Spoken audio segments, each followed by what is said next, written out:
किया है वह कह रहा हूँ। कह रहे और भी मैं बता रहा हूँ कि इसको और किसने किया है। तो कह रहे कि प्राचीन समय में उल्कामुख नाम के एक राजा थे। देखिए उल्कामुख नाम के राजा की बात आई है, इनकी कथा बताई गई है इसमें कि भाई ये जितेंद्रीय थे और सत्यवादी थे। जो उल्कामुख राजा थे ये जितेंद्रीय थे, सत्यवादी थे, देव मंदिर में जाने वाले थे और सबका कल्याण करने वाले थे। और इनकी जो पत्नी थी वो सत्यवती थी। इनकी जो पत्नी थी वो सत्यवती थी, लेकिन इनके कोई संतान नहीं थी। इनके कोई संतान नहीं थी। तो देखिए जब इनके कोई संतान नहीं थी तो इनके गुरुदेव जी ने बताया कि यदि तुम नदी के तट पर, जैसे आप कथा यहाँ घर में सुन रही, नदी के तट पर जब सुना जाता है तो उस 100 यज्ञ के बराबर हो जाती है।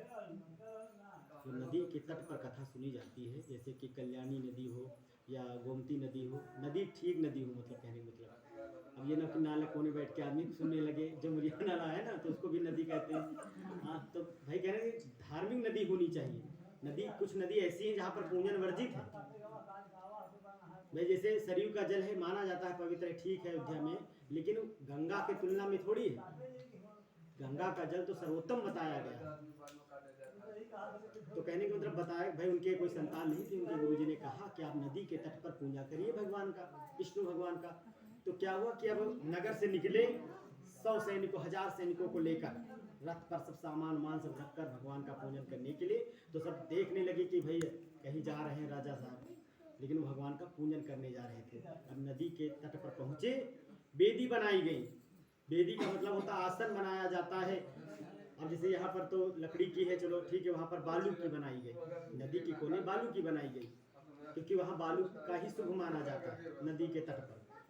वहाँ पर बनाया गया, भगवान का पूजन कर रहे थे। उतनी देर में साधु बनिया आते हैं, क्योंकि नदी का कोना था ना, तो वहाँ पर नौका में बैठकर एक वैश्य जी आए, बनिया।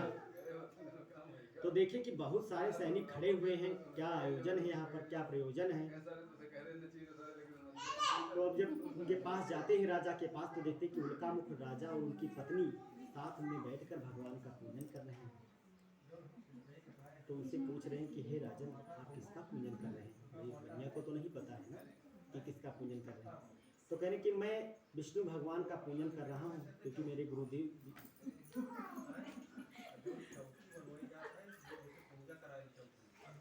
मिट